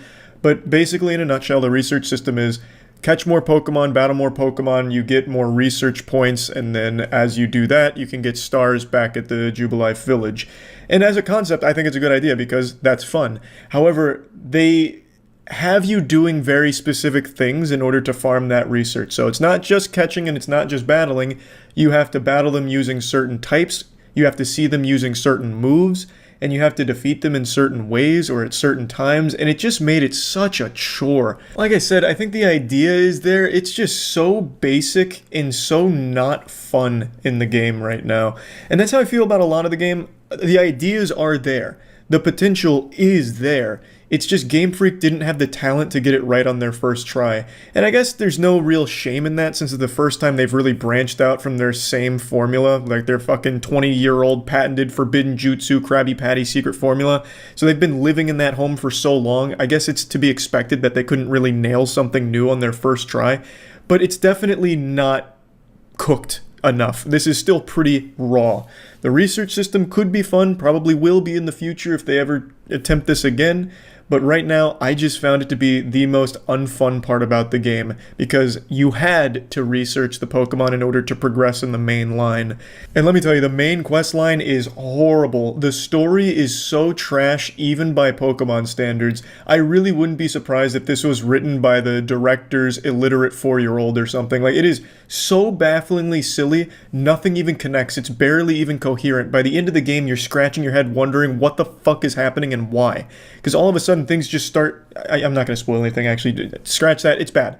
The writing is terrible even by Pokemon standards, but I do appreciate that Game Freak wanted to deliver a powerful narrative. They did try and set up like a big, epic, the world's in peril and you're the only one that can save us. You're the chosen one from a different dimension.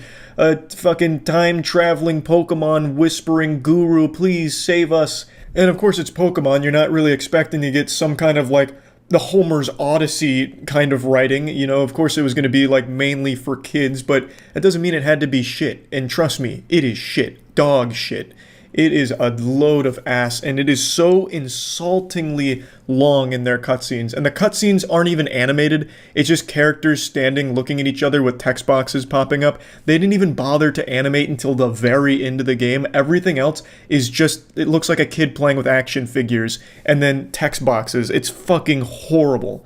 And it is so much of text boxes and just characters staring. I hated it. But I like the idea of making a big Pokemon story out of it instead of the same generic, defeat the Elite Four, become the champion, yeehaw, woo, and that's it. I like that they tried something different there, but man, they did not do a good job. And another thing I see everyone mention, especially while I was streaming this game, is the lack of voice acting. I don't know what anyone was expecting. I guess everyone was doing fucking meth this week. There was definitely not a single thought that went through Game Freak's mind like, maybe we should have voice acting. They were never going to spend that much money on that. For some reason, even though Pokemon is the most profitable franchise of all time by a wide margin, literally the most money ever made by a franchise ever, for some reason their games have the lowest budget imaginable for AAA standards. It feels super cheaply made. It feels like they're afraid to allocate a big budget for their titles because they know it's going to sell no matter what, just because it's Pokemon. This game could have been nothing but a Google image of Rule 34 Pikachu, just his fat cock and balls, just one static image, and it still would have sold millions of copies. So it's not surprising there's no voice acting in this, and absolutely if there was, it would have helped the game, because the game's basically a visual novel when it comes to its story. It is very, very much just a full-blown visual novel, so if there was voice acting, it would have made it significantly less boring, because my god, I was actually falling asleep multiple times on stream going through the story missions. It was so mind-numbingly boring. Holy shit, I can't even begin to describe it. So yeah, voice acting would have helped, but there was never a chance that was going to enter into this game. I don't know why they're so afraid to go the extra mile for the Pokemon franchise games, but it is what it is. Game Freak just doesn't go that hard into making them something great. Hopefully they will, because I do think they put more effort into this title than they have in a long time.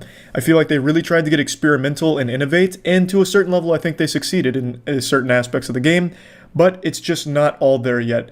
The ingredients are there, but the recipe is borrowed from the worst food blog on the planet. They just need to refine it a bit more and make something delicious out of it. I think it can be something good in the future if they attempt this formula again, but right now, it's just not great. But I did overall enjoy my time with it, and I'm excited, more so now than ever, for the next Pokemon game to see where they go with it. I would be really disappointed if they went back to the same formula that they've had for the last 20 years. That would really be sad. But I'm optimistic they'll at least keep trying new things now. Another thing I'd like to point out about the game that I feel is a massive shortcoming is the side quests. I do think as a concept the side quests are nice. They could have been fun, and there are a couple fun ones, like there's one that guarantees you a shiny Ponyta. I enjoyed that. But overall, all the side quests are the same. You just go out, you catch a Pokemon, you catch 5 Pokemon, or you defeat a Pokemon, you go back to the village, and that's it. That's where the story ends. It's very bare bones, very generic, not a whole lot of thought given there. But again, that's one of those things where it's, hey, could be better. So plugging Pokemon Legends Arceus into the Moistmeter, I'm giving it a 60%. Like I said, I did enjoy it significantly more than Sword and Shield, Brilliant Diamond, Shining Pearl, and I do think it's the right step for the Pokemon franchise. They're definitely going in the right direction. They just need a little more time to make something great, and I think this was a good prototype for that, I suppose, but it doesn't make the game any more fun. It's just now I can finally see some forward progress for what I considered to be a pretty stale franchise for its games. So yeah, overall, of course, it doesn't look like a great game visually or anything. Yes, Pokemon Gale of Darkness for the GameCube looks about as good as this game, and that game came out over 15 years ago. I understand all of the critiques, and I do agree with the majority of them, but it's hard not to at least be excited that they're finally trying new things. It didn't all work here, but I do think that going forward, it can be something great for the games. And I didn't hate my time with the game. Towards the end, it got extremely boring, having to keep researching Pokemon and then sitting through 20 minutes of just text boxes. Yeah, I was absolutely miserable for a lot of that, but I still overall would say I enjoyed my experience with the game. And yeah, that's about it. So yeah. Initiating moisture.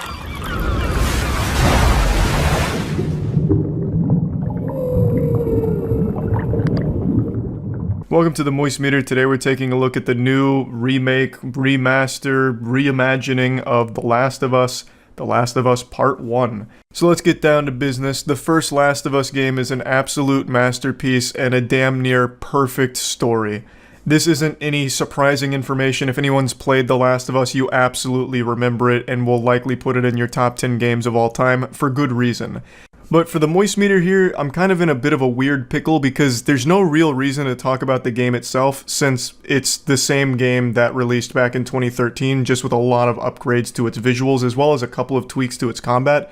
But overall, the narrative, everything remains completely unchanged, and what more can possibly be said about The Last of Us that hasn't already been said? So instead of focusing on the actual game itself, I'm going to be focusing on all of the changes and upgrades that they brought to it. Now, this is the third time The Last of Us has been released. It came out initially in 2013, and then they had a remastered version in 2014, and now there is yet another remaster / remake, whatever you want to call it, now. Now, I don't like to call this a remake because I think that should be reserved for massive overhauls to the likes of like Resident Evil 2 remake, Resident Evil 3 remake, Final Fantasy 7 remake, those really big game changers where it's a lot of things like core gameplay, even story changes, like that. Those to me are full-blown remakes, whereas The Last of Us Part 1 is more in just like a really passionate remaster. There are a lot of things they did remake in terms of its visuals, like they rebuilt a lot of things to amplify it all, and I get that, but it's to me more of just like a really high-quality remaster. So the question is it worth $70? And my answer is no. I think it is extremely well done, but it's also highly unnecessary. Last of Us isn't even a 10-year-old game. You know, it still looks good, but it obviously looks better here. They put a lot of work into making the characters' faces more emotive. They look a lot better. Everything looks a lot cleaner, a lot more high resolution. Reflections actually pop. There's so much from a technical perspective that they have nailed. And if you've never played The Last of Us, then this is the optimal way of experiencing it. However, for anyone that has played the original or the remaster, I just don't see why this would be worth $70. It's a $70 visual upgrade. So if you really just got the itch to replay the game, then yeah, this is the way to do it. But $70 to me is just way too steep. This should have been 40 tops because they also took out the multiplayer. So this released with less content and a higher price tag than the original. You know, like to me, it just $70 isn't justifiable here. But yes, everything they added to it, I think, is pretty substantial. After having played it, you can really feel the difference. You can see the difference. The combat is significantly smoother. You know, the combat actually flows really nicely now. There's nothing janky or wonky about it. All of it just it's a much better experience. But it's still the same exact core game that has already been re-released once. You know, you're paying for the same thing a third time. It's kind of like in SpongeBob where King Neptune takes his first Krabby Patty and he's blown away. He's like, holy fuck, that's so good, I think I'll try it a second time. So he vomits it into his hand and eats it again. That's kind of this here, you know? It was so good the first time, I can't wait to have it a second time. And now we're going for thirds. I just don't think it warrants a $70 price tag, especially because they did remove multiplayer. Like, that was a big component of the first Last of Us game, and it's not here. And this is more expensive. It just doesn't make any sense to me. I understand they remove multiplayer because they're trying to do like a standalone multiplayer Last of Us experience. At least that's what I'm told. So I get it, but if you're going to do that, then have the price reflect that. You have taken a lot of content out now, content that people liked in the first Last of Us, when you're charging more. You should be charging less because you're giving less. The visual upgrades, again, are huge. Like, they're meaningful. It's not just a few pixels or a little upscaled resolution. They have completely overhauled certain things, and the faces especially stand out. Like, the faces really help amplify the story because you can see a lot more emotion on them. So, like, they did a great job visually, but it's not $70 texture pack worthy. Like, that doesn't make sense to me. To me, that just seems a bit greedy. If you're curious about how big of a difference it is graphically and visually, I would recommend looking at Digital Foundry's video that compares it to the others. It does a great job of highlighting just how impressive the improvements are. But even with all of that considered, it still doesn't make sense to me that this would be at $70. Now again, if this was at like the $30 to $40 price tag, I would have zero complaints. I would say this is fantastic and it does a great job of really bringing The Last of Us to next gen. And I think it is great for people that have never played it. I think this would be a really great way of experiencing it, but just not at the current price. That's really just my major complaint. And also the removal of multiplayer is a complaint as well. Even though I didn't get super into The Last of Us multiplayer scene back in the day, I still would have liked to experience it again in the modern age, but still. Overall, I think they accomplished their goal of delivering a really high quality Last of Us 1 remastered, remake version. I think they really knocked it out of the park here. It is jaw-dropping what they've been able to do, and it's clear that a ton of work went into it, so I appreciate that, and I think they nailed it. I just think they missed the mark on how much it should be. So plugging The Last of Us Part 1 into the Moist meter, I'm giving it a nice 70%. The game itself it's a fucking 10 out of 10. Like, the actual Last of Us game, everyone already knows how incredible that game is, and everyone already knows how much I enjoy the first Last of Us game. It is so fucking good. But we're not talking about the game itself, we're talking about the changes, the visual upgrades, and everything here, which I do think absolutely slap. It's just, I think they needed to reevaluate what they're charging for it. So that's why it's at a 70%, but make no mistake, the actual Last of Us game is fucking amazing. So if you haven't played it, you definitely have to play it. And if you're just really itching for a replay through, this might be a good option if you've just got $70 laying around, I guess. But yeah, anyway, that's about it. See ya. This episode of Moist Meter brought to you by Godslap. Issue 3 is out right now at godslapbook.com. You can find links below in the description. Go check it out. Initiating moisture.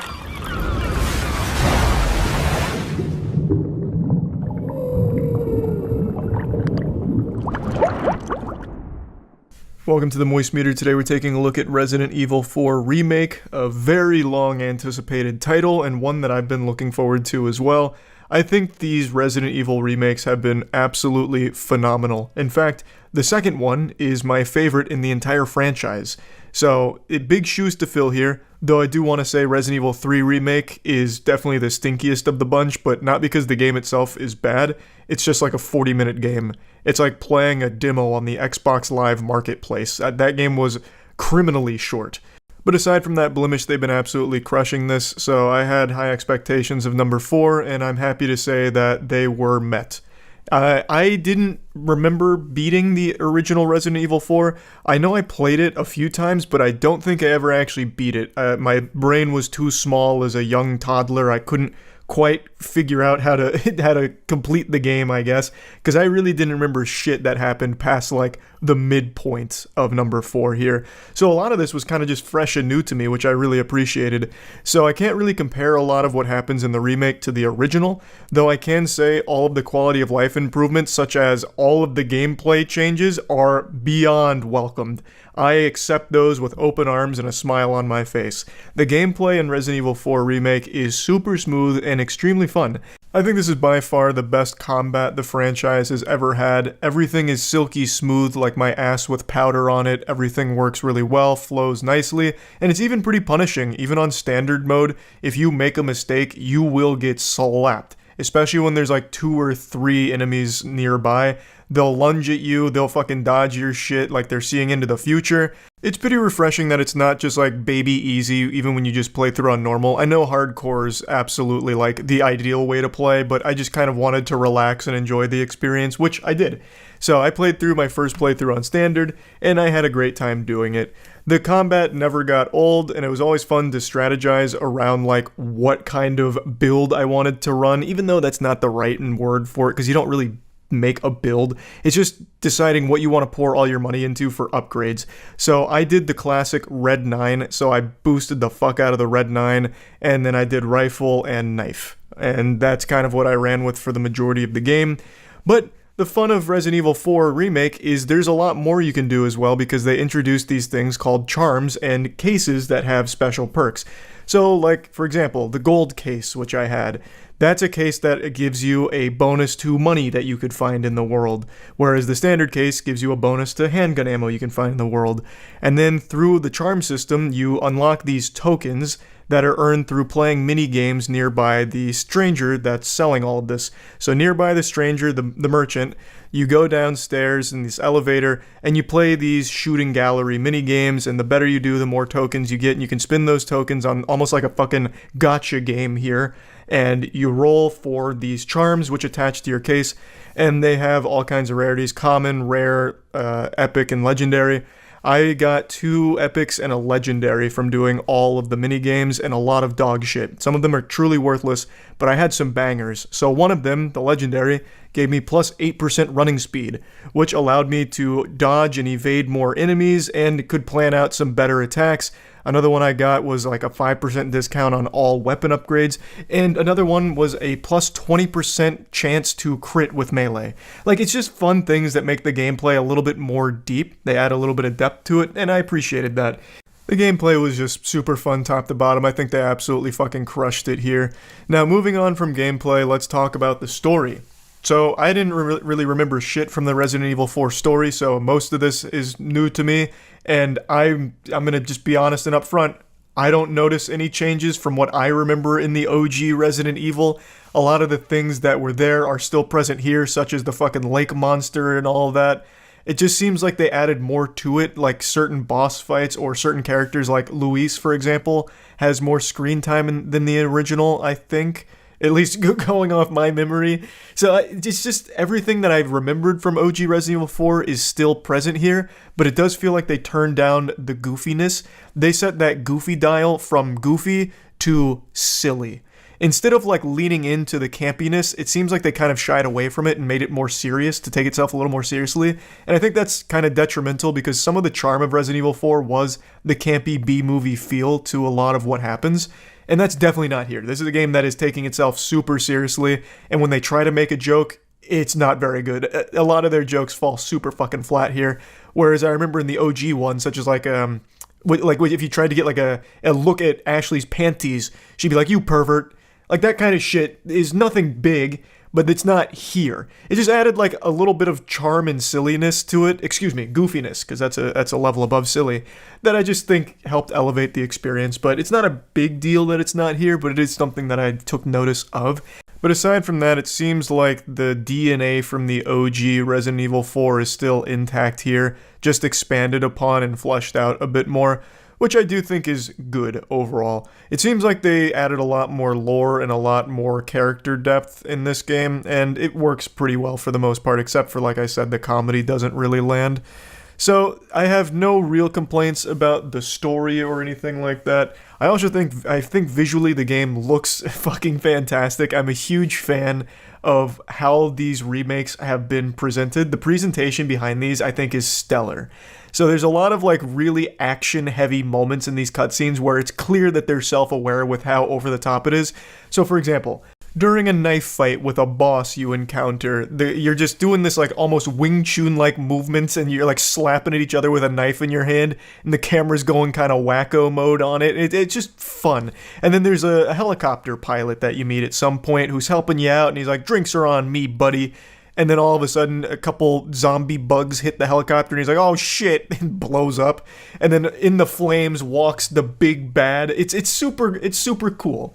Like in the silliest, most self-aware way possible. And it just looks beautiful. The visuals are great, and the art direction is fantastic. So I just really don't have many complaints about the game at all, really. I guess if I had to like really start nitpicking, I'd say the puzzles are pretty brain dead.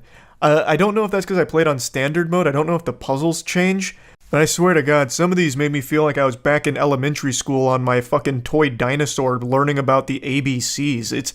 It was so stupid, fit the rectangle shape into the rectangle hole half the time. So I don't really know why even bother putting those puzzles there in the first place when they're that simple.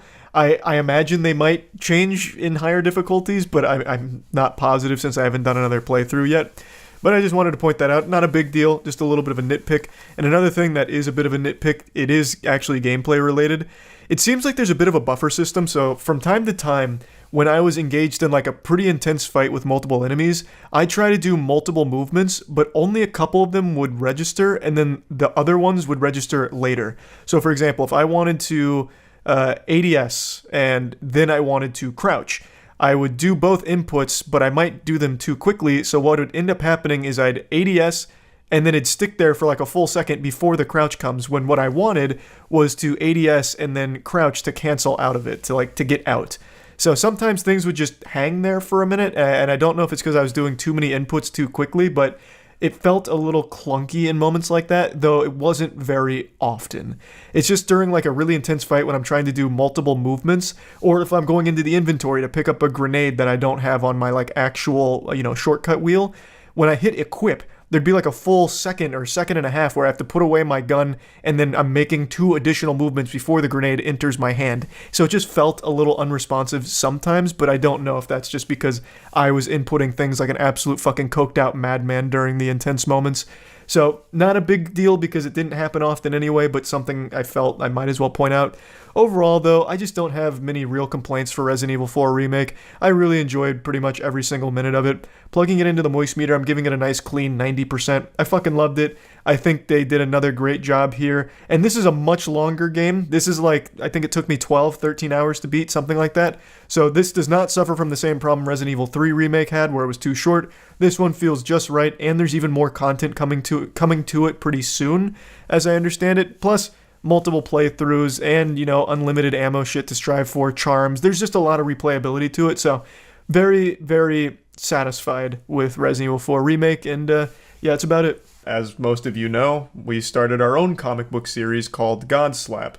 Everyone who's read God Slap so far has unanimously agreed that it's the best comic ever produced, and God Slap is well on its way to becoming the biggest name in all of comics, overthrowing Marvel within the next 5 years, according to recent scientific projections that I'm pulling out of my ass. It's a passion project created by myself, Jackson, Danny, and Matt, and we brought in an industry veteran named Aubrey Sitterson to help write it with us, and we're extremely proud of what we've created. Issue 1 and 2 are already out, and issue 3 came out today, as of right now. Issue 3 is available at godslapbook.com, and per usual, this is the standard cover, but we also have 2 limited edition variants, which will only exist until they're sold out, and they'll never be reprinted. So they're available at godslapbook.com.